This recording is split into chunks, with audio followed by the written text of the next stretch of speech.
était disponible. Et donc ça prouve qu'il y a vraiment cette motivation. Et depuis ces 3500 passagers, on n'a pas consommé 1 kW sur le réseau électrique puisque les bateaux sont 100% solaires. Et vous avez vendu combien par Alors, on est sur une start-up. Donc, ce qui est déjà important, c'est 3500 passagers payants qui ont payé, qui sont venus spécialement à Beaulieu pour faire ça. Alors après, on vient de développer la franchise, c'est tout nouveau. Donc la franchise, c'est un bateau, une entreprise, un emploi, et une solution clé en main pour chaque entrepreneur qui veut développer ça sur la Côte d'Azur.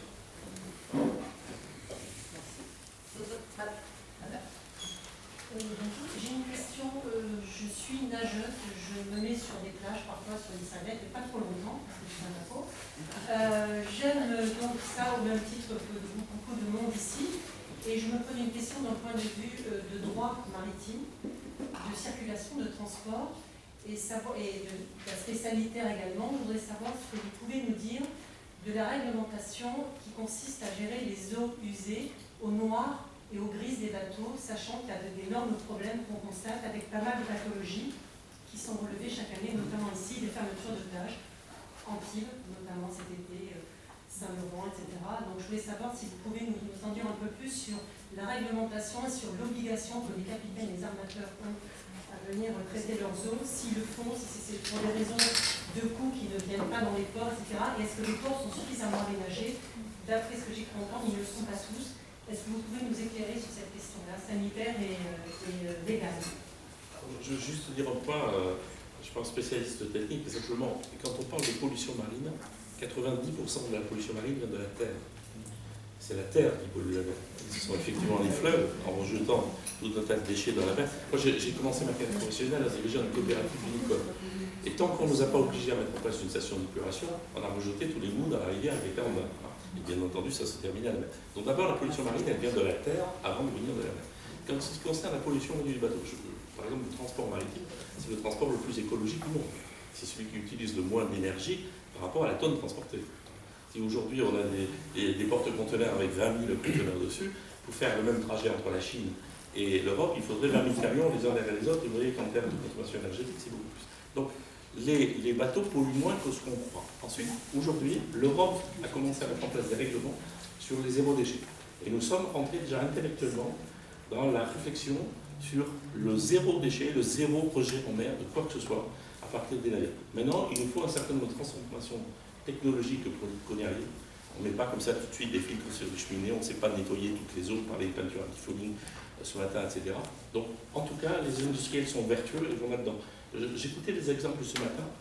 Le Dreyfus Armateur, par exemple, est celui qui a proposé au monde, il a été le premier au monde, de réduire la vitesse des bateaux pour réduire l'impact carbone des bateaux au niveau mondial. Et il ne peut le faire que si ses collègues armateurs acceptent de faire pareil, sinon il aura un désavantage concurrentiel par rapport à ses collègues. Donc les Français sont très en pointe là-dessus. L'Europe est en train de réfléchir à des réglementations sur le zéro déchet. On a commencé à y aller, il faudra encore un petit peu de temps pour que technologiquement on arrive à résoudre. Vous incluez les yachts, parce que c'est là le souci, c'est pour les yachts. J'inclus tout le monde. Mais ce genre d'évolution ne passe que par la réglementation. On ne peut pas compter sur des cycles vertueux.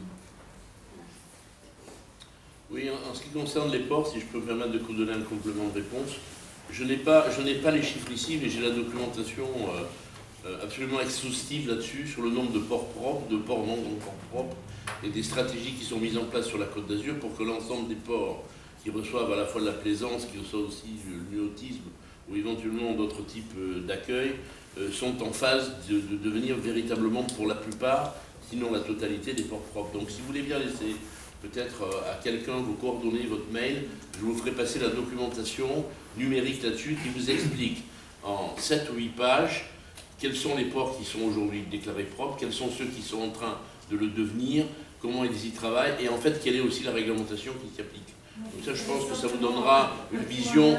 Pardon ? J'avais simplement un témoignage récent de capitaines qui sont sur Cannes notamment, et qui devaient vidanger leurs eaux. Ils ont fait appel à une structure qui s'appelle Ecotank, je crois. Oui, Ecotank qui est à Mandelieu, oui, tout à fait. Et les personnes avaient 15 jours de délai pour pouvoir intervenir, donc forcément, la vidange se fait en même dans ces cas-là. Donc il y a un manque de moyens et de priorité d'équipements portuaires. Donc je soulève cette question parce qu'elle est actuelle et elle n'est pas encore résolue.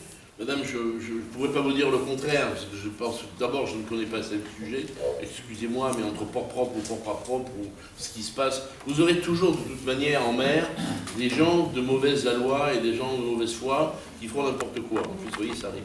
Je pense que je vous ferai passer, d'ailleurs, toute la documentation que la Chambre de commerce a aujourd'hui en sa possession, dans le cadre de la gestion des ports que nous faisons, mais aussi dans le cadre de tout ce qui est la partie gestion des ports maritimes de la Côte d'Azur. Et vous verrez, je crois qu'il y a aujourd'hui plus de 47 ou 57 ports qui sont déjà déclarés propres, et autant qui sont en train de faire ce qu'il faut pour le devenir. Donc vous voyez, à un moment donné, c'est aussi une question d'équipement. Hein.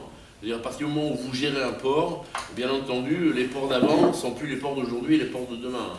Ce n'est pas du tout les mêmes bateaux, ce n'est pas du tout les mêmes spécificités. Mais je crois qu'aujourd'hui, il y a une vraie volonté sur ce territoire et sur les ports de la Côte d'Azur, vraiment d'être à la hauteur, je dirais en ce qui concerne, d'être vraiment dans cette politique-là. Si vous laissez vos coordonnées, je vous ferai passer ça par mail, madame. Monsieur puis madame. Oui, je voulais vous répondre sur le problème des navires et de la pollution des navires.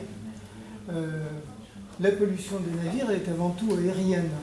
Et actuellement, l'Organisation mondiale, l'Organisation maritime internationale prévoit que les navires, avec leur développement, représenteront dans 2030 50% de la pollution aérienne.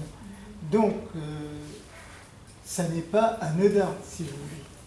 Il y a un progrès, tout au moins chez nous, sur la côte, il y a un progrès puisque le 0,1, c'est-à-dire 0,1 de soufre, s'impose de plus en plus le long de la côte méditerranéenne française.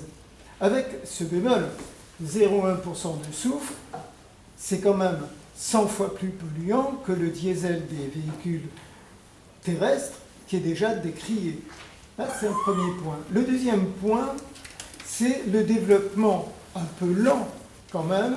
Actuellement, on tâche d'utiliser, c'est commercialement logique, de continuer à utiliser des navires en mettant des filtres sur leur cheminée qu'on appelle des Schreber.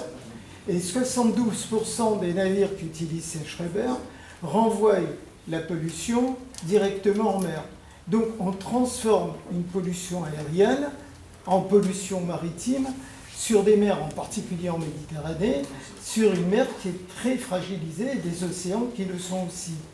Voilà, donc je voulais apporter cette précision, parce que fondamentalement, vous avez raison, utiliser un bateau, c'est moins polluant qu'utiliser des avions ou des véhicules terrestres, mais on a une contrepartie qui est lourde en ce moment quand même, et sur laquelle il faut travailler rapidement vu les dérèglements climatiques que nous subissons.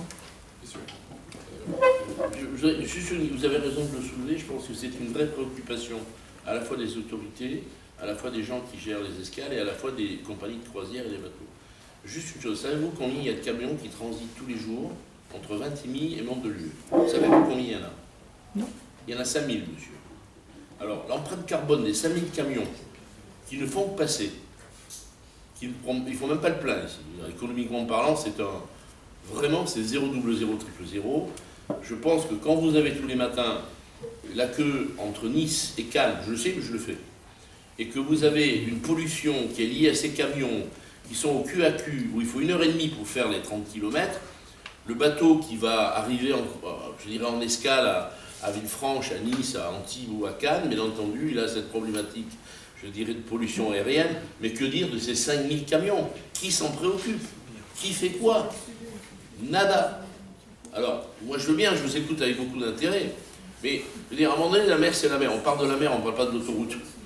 Il y aurait quand même des solutions simples, et on ne le fait pas. Alors vous voyez, je dis, à un moment donné, on peut se focaliser sur ces bateaux, et vous avez raison. Vous savez, moi je suis à Cannes, je vous dis, je suis délégataire de service public d'une plage, donc quand je vois un gros bateau de 5000 personnes en face de ma plage, les premières années où j'y étais, je regardais s'il y avait beaucoup de fumée qui venait vers chez... Aujourd'hui, la fumée, j'en vois plus. J'en vois plus. Si, peut-être au moment du démarrage, mais elle est vraiment... Les microparticules, elles sont filtrées sur les cheminées, ce genre de choses, vous le savez. Donc, je crois que c'est aussi... Il faut sortir aussi de ces espèces de clichés qui existent depuis des années. Un bateau de croisière pollue comme... Tout est polluant, si vous allez par là. Mais je crois qu'il faut aussi regarder ce que nous faisons, nous, sur Terre, et cette pollution aérienne qui existe aujourd'hui sur Terre, elle agit aussi sur la mer parce que l'autoroute elle longe la mer. Et quand vous avez un vent qui fait, je sais, parce que quand le vent il est de sud-ouest, la mer monte et la plage elle disparaît. Et quand le vent il est du nord, ça va de l'autre côté. Donc vous voyez, on est dans une sorte d'équilibre qu'il faut arriver à trouver. Et je crois qu'il faut à un moment donné, surtout quand on a cette communication, enfin je parle pour moi là, je veux dire, quand on a cette communication, je crois qu'il faut sortir de certains clichés, certaines réalités, tout en temps, bien sûr, il faut en tenir compte. Écoutez, franchement, je ne suis pas dans les clichés. Simplement, je pense qu'il faut réfléchir sur un ensemble. Là, je suis entièrement d'accord avec vous, parce que vous n'avez pas, par exemple, vous évoquez les voitures, etc. Vous n'évoquez pas le train. Donc, oui, non, mais on peut parler de tout cela à la fois. Je suis entièrement d'accord avec vous. Il faut tout remettre à plat, y compris la nécessité ou la non-nécessité de certains déplacements. Bien sûr. À la fois des hommes et des matières. Juste une chose. D'abord, le transport maritime, sur 90% est le transport mondial.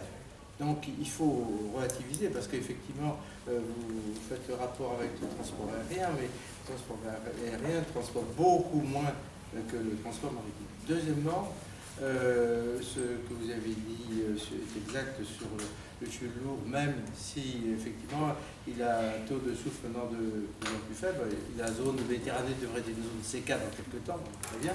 Mais par ailleurs, il y a des carburants alternatifs qui commencent à être employés et les messageries ont lancé récemment, donc le gaz naturel qui n'a pas du tout à ce moment-là des oxydes, des NOx et des soufres qui se mettent en place. Simplement, on ne peut pas d'un jour au lendemain supprimer les bateaux existants par d'autres, ça demande des investissements considérables, mais c'est en marche. Hein. Et puis bien sûr, il y a aussi c'est des projets plus petits à hydrogène, ça plus tard quand même. Mais le gaz naturel est un carburant donc bien meilleure qualité que les fuels. Nous aussi, je suis entièrement d'accord. La dernière question que je vais prendre, puisqu'ensuite nous avons réussi pour nous rattraper un peu en retard. Donc nous allons essayer de conclure quand même dans les temps et Jean-Pierre Audin va conclure dans quelques instants. Donc voilà, dernière question rapide. Alors, c'était un peu en continuité. Justement, je m'interrogeais sur le trafic aérien, parce que c'est une particularité aussi de la Côte d'Azur d'avoir un aéroport absolument les pieds dans l'eau et avec une arrivée qui coupe le souffle pour les touristes. Toutefois, si on constate les dernières années, on a vu la capacité de stockage des avions à l'arrêt. Je m'adresse surtout au monsieur qui est de la Chambre de commerce, hein, mais avec des petits jets privés qui sont maintenant stationnés comme nous, on stationne nos voitures, et de plus en plus avec les années. Alors, si c'est la réglementation qui vraiment permet d'avoir un résultat, et que ça vient complètement en contradiction avec les intérêts économiques de la région, quelle est la solution? Parce que la pollution aérienne, elle est j'allais dire la première. On a une pollution qui n'est pas seulement sonore, hein, mais elle est olfactive, elle est visuelle. Donc vous avez cette couche de crasse que vous voyez à l'horizon, donc vous regardez la belle bleue. Enfin, je ne sais pas si vous, ça vous interroge, mais moi ça me fait mal. Et on a évidemment la pollution qui est la plus sournoise, qui est celle qu'on ne constate pas au quotidien. Donc tout ça, c'est dans les enjeux du tourisme, la gestion intégrée du tourisme et des littoraux. Est-ce qu'il y a des mesures qui sont concrètes, qui ont été mises en œuvre pour essayer de, peut-être, je ne sais pas, limiter le stationnement des jets privés ou les échanges? La Chambre de commerce de Côte d'Azur a géré pendant 50 ans, madame, 50 ans, un aérodrome qui, à l'époque, c'était de l'herbe à Nice, et pendant 50 ans, on a géré l'aéroport Nice-Côte d'Azur. En 2010, l'État français a vendu les bijoux de famille et a dit, vous avez investi des millions et des milliards, mais maintenant, c'est pas à vous, c'est à nous. Donc, a mis sur le marché l'aéroport Nice-Côte d'Azur, comme il a mis Toulouse, comme il a mis Lyon, comme il a mis les grands aéroports. Là-dessus, la Chambre de commerce a réussi à maintenir 25% des parts, et donc ça a été privatisé. C'est une société d'origine européenne qui a racheté les parts sociales et qui gère aujourd'hui l'aéroport Nice-Côte d'Azur. L'État, bien entendu, restant propriétaire des infrastructures. Et donc, ces aéroports, ils sont deux. Il y a l'aéroport Cannes-Mandelieu, pardonnez-moi, et Nice-Côte d'Azur. Là, vous faites particulièrement, je dirais, effet à ce qu'on appelle l'aviation d'affaires. C'est-à-dire ces petits jets, ces petits avions qui sont aujourd'hui dans cette réalité, je dirais, d'utiliser la Côte d'Azur, et ce sont principalement des hommes d'affaires, ce sont principalement des gens relativement aisés qui ont ces avions et qui viennent bien sûr sur la Côte d'Azur.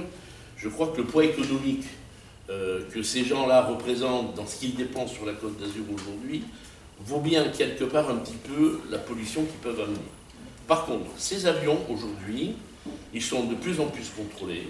Je prends sur l'aéroport de Canet-en-Dieu, je connais le dossier, puisqu'à l'époque, j'ai géré, si vous voulez, la relation avec l'ensemble des habitants des communes limitrophes de Canet-en-Dieu, notamment Saint-Césaire, toute cette partie du nord de l'aéroport, qui est bien entendu, toute cette association est gérée par un ancien pilote de ligne d'Air France, qui a gagné très très bien sa vie pendant des années, qui est parti à la retraite à 45 ans, et qui est gêné parce que lorsqu'il se lève le matin, il y a de temps en temps quelques avions qui survolent sa magnifique propriété de plusieurs hectares.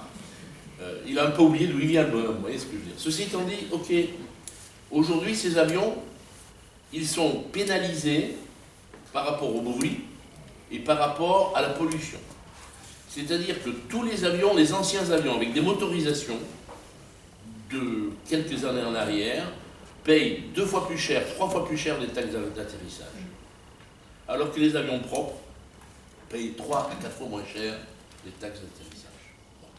Ces gens qui viennent ici dépensent beaucoup d'argent, et ces gens qui viennent ici nous font l'honneur aussi de venir, je dirais, quelque part, investir aussi sur la Côte d'Azur, parce que ce sont des hommes d'affaires qui investissent. Une grande partie des appareils qui volent aujourd'hui au-dessus de nos têtes, qui atterrissent et qui décollent de Nice aujourd'hui, sont des appareils, des avions nouveaux, neufs, de plus en plus gros. Vous avez l'Airbus A380 qui décolle tous les jours et qui atterrit en provenance de Dubaï. Je pense que cette tendance, elle va aller en croissant. Et je pense que, bien entendu, on peut se poser la question de ces gros avions, est-ce qu'ils sont plus pollueurs que les autres? En fait, ces avions-là aussi, par rapport au type d'avion et par rapport au type de, je dirais, consommation et de pollution qu'ils font, eh bien, ils sont taxés, ils payent plus cher s'ils sont polluants ou plus pollueurs que les autres. D'où, bien entendu, les compagnies aériennes qui ont tout intérêt, parce que, je veux dire, la compagnie aérienne, elle gagne de l'argent, mais aussi elle dépense de l'argent en atterrissant, elles ont tout intérêt à avoir des avions qui sont de moins en moins pollueurs. Alors, ceci dit, bien sûr, je veux dire, on ne peut pas faire de l'économie à un moment donné sans que quelque part il se passe quelque chose de négatif. Vous avez raison, la Grande Bleue, avec ses traînées d'avions de kérosène, ce genre de choses, c'est pas toujours agréable. Je crois qu'aujourd'hui, il y a la prise de conscience qui existe dans ce pays. Il arrive de voyager beaucoup dans d'autres pays du monde.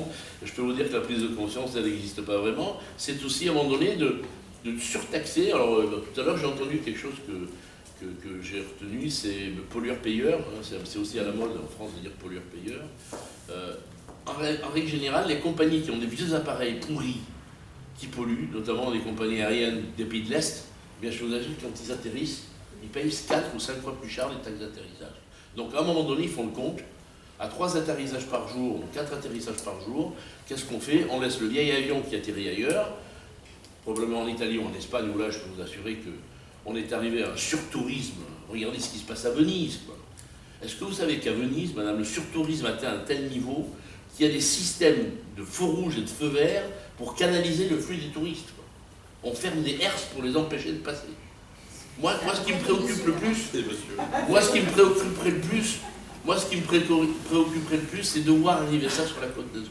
Ce surtourisme, on ne l'a pas encore vu. Ce qui se passe à Venise, on ne l'a pas encore tout vu. À un moment donné, la Croatie était à la mode. Tout le monde est parti en Croatie. Tout le monde part à Mykonos.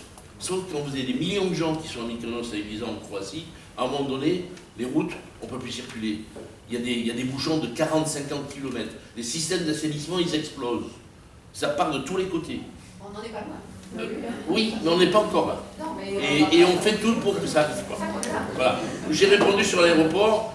Après, derrière, on est une zone malheureusement enclavée. Où je vous rappelle que pour accéder à l'Italie, soit on passe par un tunnel qui a été construit sur Napoléon III, d'accord, soit on passe par le tunnel du Mont Blanc ou le Fréjus et on met 5 heures, alors que c'est juste à côté. Turin et Milan sont à 150 km à vol d'oiseau, madame. Bon. De l'autre côté, le TGV Marrakech. On n'aura jamais le TGV. On est enclavé, il n'y a que l'avion. Alors voilà, on ferme l'aéroport et puis on va tous à la pêche. Merci. Je voulais rajouter un mot sur un petit point sur lequel je parle tout à l'heure, sur le regard croisé. D'abord, par rapport à ce que j'ai entendu ce matin, moi je suis né à côté d'une ville où il y a effectivement plus de chambres d'hôtel que d'habitants. Ah, C'est la ville de Lourdes. Ah oui, qui a inventé il y a longtemps. Oui, mais c'est un miracle. C'est un miracle. Ça marche très bien pour les Espagnols. C'est un miracle. En Bretagne, moi j'ai été président du conseil de développement du Laglo.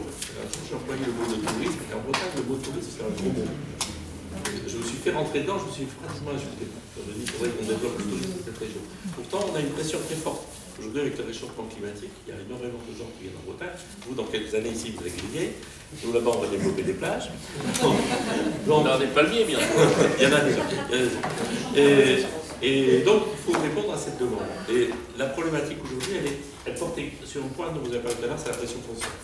Alors, les Bretons, ils disent on ne veut surtout pas être la Côte d'Azur, pourtant c'est très joli la Côte d'Azur.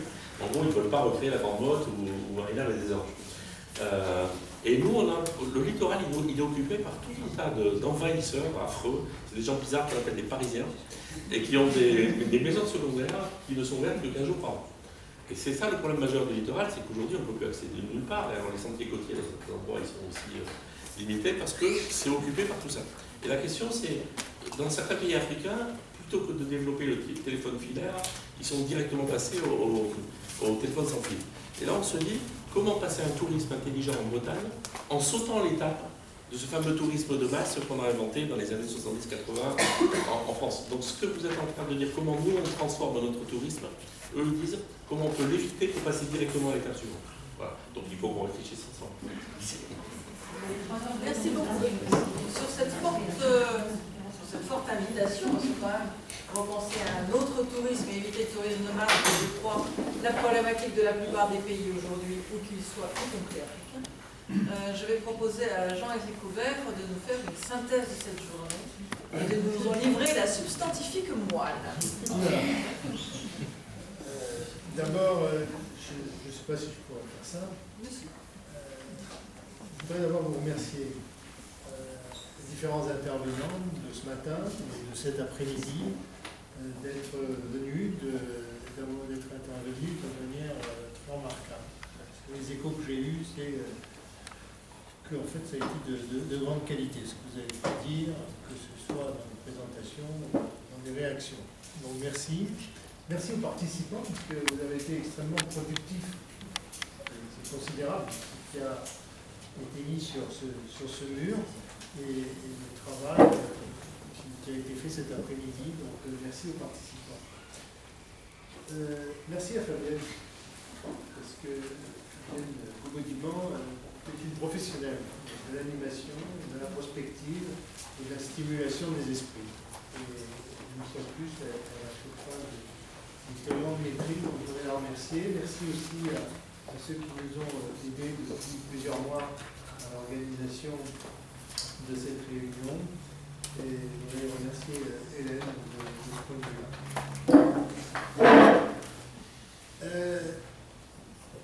Là, faire une synthèse, c'est redoutable. Elle ne m'avait pas prévenu que je devais faire ça. Elles sont toutes pareilles. Une conclusion. Moi, quand je délègue complètement. Moi aussi. Je me débrouille comme on peut. Mon métier, c'est pas d'être président de l'université de la mer. Je suis devenu président de l'université de la mer pour des raisons diverses. Mais mon métier de base, c'est de faire du conseil au gouvernement dans les politiques d'innovation et les stratégies de développement. C'est ce que j'ai fait de toute ma vie à l'OCDE, à la Banque mondiale et dans les agences des Nations Unies. Et je continue à le faire parce qu'il n'y aura pas pour toujours. J'étais en Zambie pour aider le gouvernement zambien dans ce domaine. Une autre casquette que j'ai, c'est aujourd'hui d'être président de la Société française de prospective, qui est une association de prospectivistes qui a été présidée et créée au départ par Fabienne il y a un certain nombre d'années.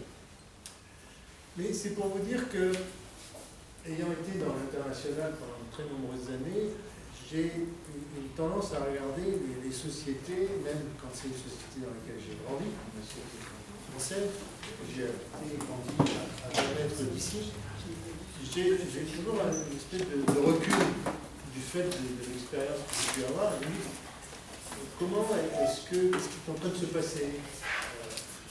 Et ce qui m'a semblé aujourd'hui, c'est que manifestement, il y a une prise de conscience. On est dans un moment de bascule. Dans le monde bascule avec le changement climatique, la montée du niveau des mers, et une prise de conscience qui manifestement s'est opérée aujourd'hui dans ce groupe, c'est très clair. En même temps, il y a une réalité. Cette réalité, elle a été très clairement rappelée. Dans le tourisme, c'est quand même la base de cette économie, il ne peut pas y échapper. Ça représente la principale activité de nature maritime, et c'est une réalité, on ne peut pas l'oublier. Il y a eu aussi des notes d'espoir. Parler du génie des Azuréens ce matin, c'est pas négligeable. Tout à l'heure, on nous a rappelé qu'on est aussi dans cette bascule au niveau des modes de transport, des modes d'énergie, et que c'est en train de se construire une nouvelle société autour de cela. Et puis, il y a eu cette réalité qui a été dit, mais la mer, c'est quand même essentiel. C'est autour de ça que va pouvoir se reconstituer le monde de nous. Et on l'a oublié, et on l'oublie beaucoup en France, parce qu'on est un peuple de paysans, beaucoup plus qu'un peuple de marins. Et ça a des conséquences, c'est que aujourd'hui, le terme même de méritoire, par opposition à territoire, ça paraît un barbarisme. Et on n'a parlé pas d'aménagement du territoire, on a bien parlé dans le titre du colloque, aménagement du territoire. Et que là, probablement, il y a un effort supplémentaire à faire dans ce processus de bascule. Et je vous garantis que si on avait eu ce genre de réunion dans un pays anglo-saxon, en Angleterre, aux États-Unis, ou dans une île, plus précisément, on n'aurait pas eu ce même sentiment de décalage entre le mot territoire et le mot méritoire. Et que là, il y a un travail à faire, que vous, Azuréens, habitants au bord de la mer, vous êtes sans doute plus capable de faire comme les pionniers que bien d'autres endroits dans l'Hexagone. Cela étant, moi ce que j'ai ressenti aussi très bien dans ce moment de bascule, c'est qu'on a regardé la réalité en disant mais il y a des limites, il y a des excès de concentration par rapport précisément au territoire, aux surfaces, il n'y a pas beaucoup trop de monde qui se concentre au même endroit. Et ça, c'est pas durable. Ça n'est pas durable, il va falloir trouver des solutions. Ces limites, on en a parlé très clairement ce matin, on les a posées, et je crois que c'est dans les esprits, et c'est une bonne chose que les gens en soient conscients, aussi bien les individus que les politiques.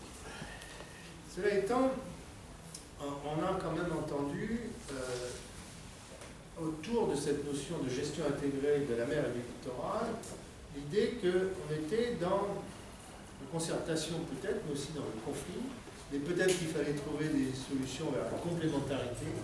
Et la question moi, que je me suis posée en écoutant ces démarches de gestion intégrée de la mer et du littoral, c'est de dire, est-ce que ça suffit par rapport aux enjeux? Est-ce que la plateforme en elle-même, qui a été mise au point, qui s'est mise en place après la conférence de Rio, qui est la première conférence dans le monde, en 92, qui s'est posé la question du développement durable, est-ce que ces procédures que la France a mis en œuvre de manière quand même assez professionnelle, attentive, avec un pilotage au niveau des instances gouvernementales, même avec des adaptations comme celles qui ont été apportées par la Convention de Grenelle il y a une dizaine d'années, Grenelle de la mer, est-ce que c'est suffisant? Je n'ai pas la réponse, mais mon sentiment, c'est que par rapport à la bascule dans laquelle on se trouve, il faut peut-être aller plus loin. Alors, le travail ici est intéressant parce que, précisément, on envisage d'autres colloques autour de cette gestion intégrée de la mer et du littoral et de l'aménagement du territoire avec d'autres activités maritimes, transport maritime, les questions de ressources halieutiques, etc. Donc ça nous permettra d'aller un peu plus loin, de voir ce qu'il en est. Alors, la question qui me semble-t-il, est quand même, vous avez apporté des réponses, c'est quoi faire? Et les réponses qui ont été apportées sont de divers ordres.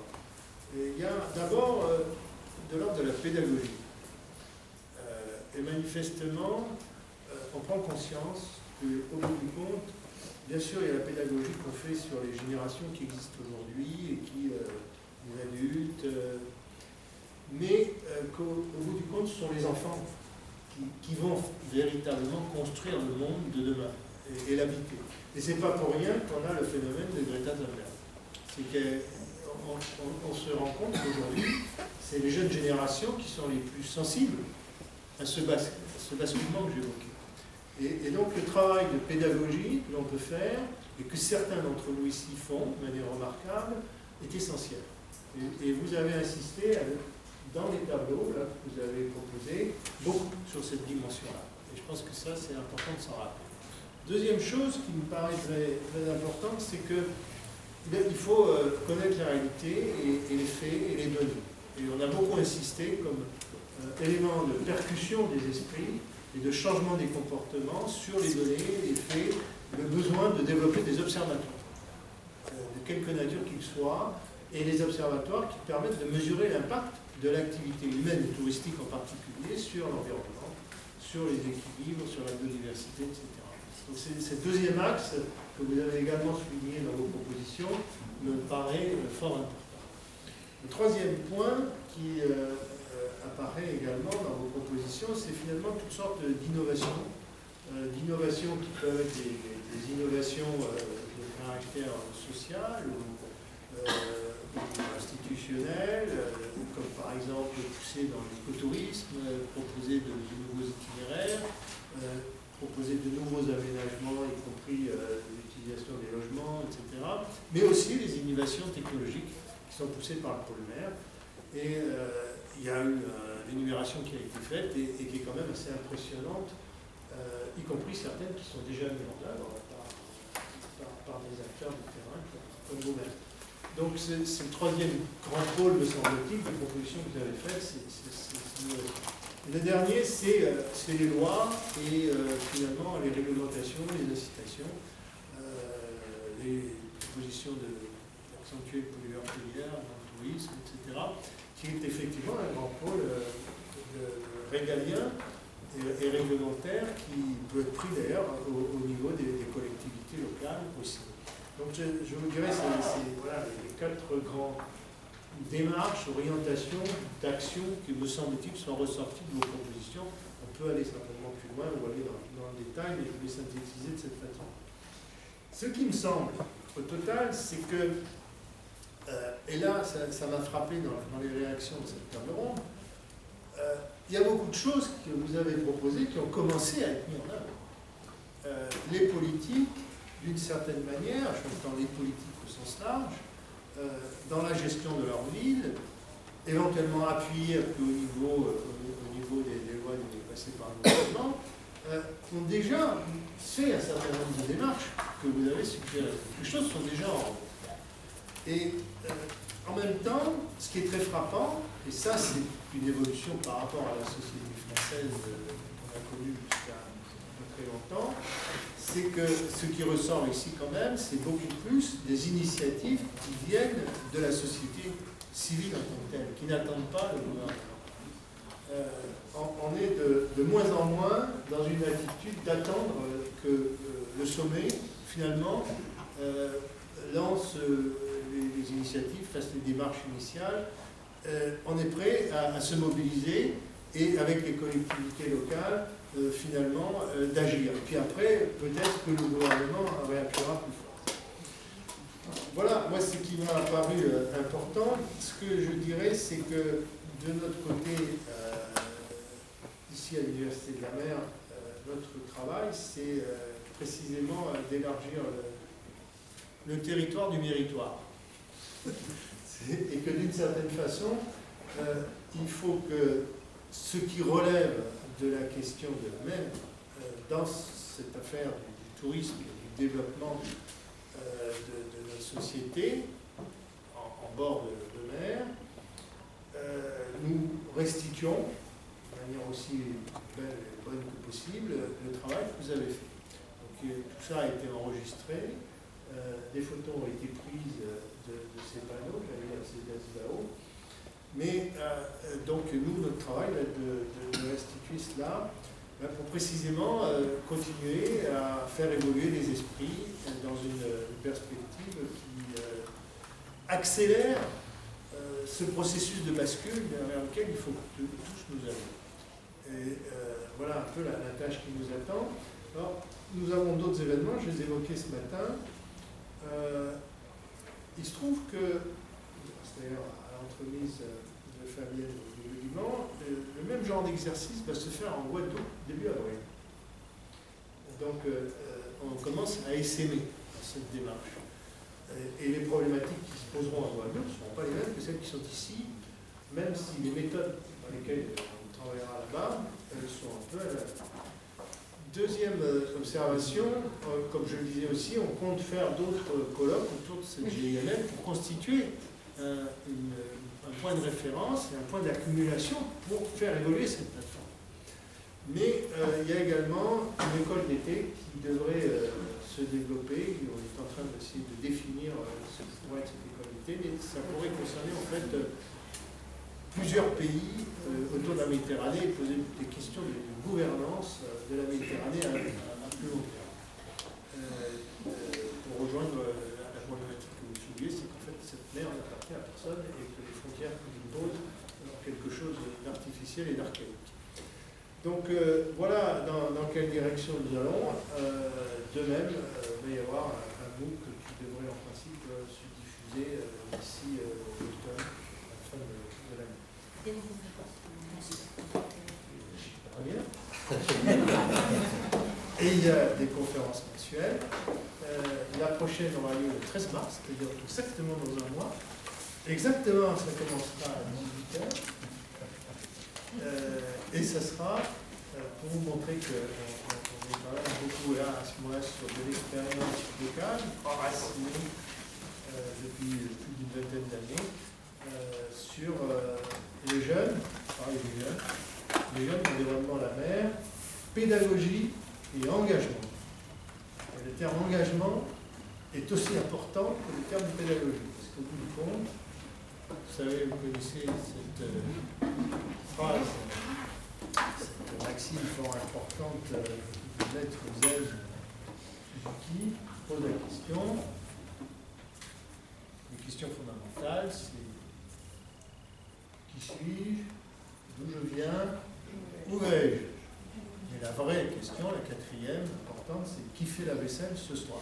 Et qui fait la vaisselle ce soir? Ben, ce sont les jeunes, précisément.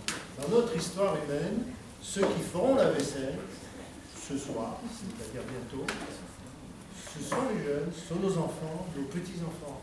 Et réfléchissons qu'un enfant qui naît aujourd'hui, en l'an 2100, il a toutes les chances d'être encore en vie. Merci.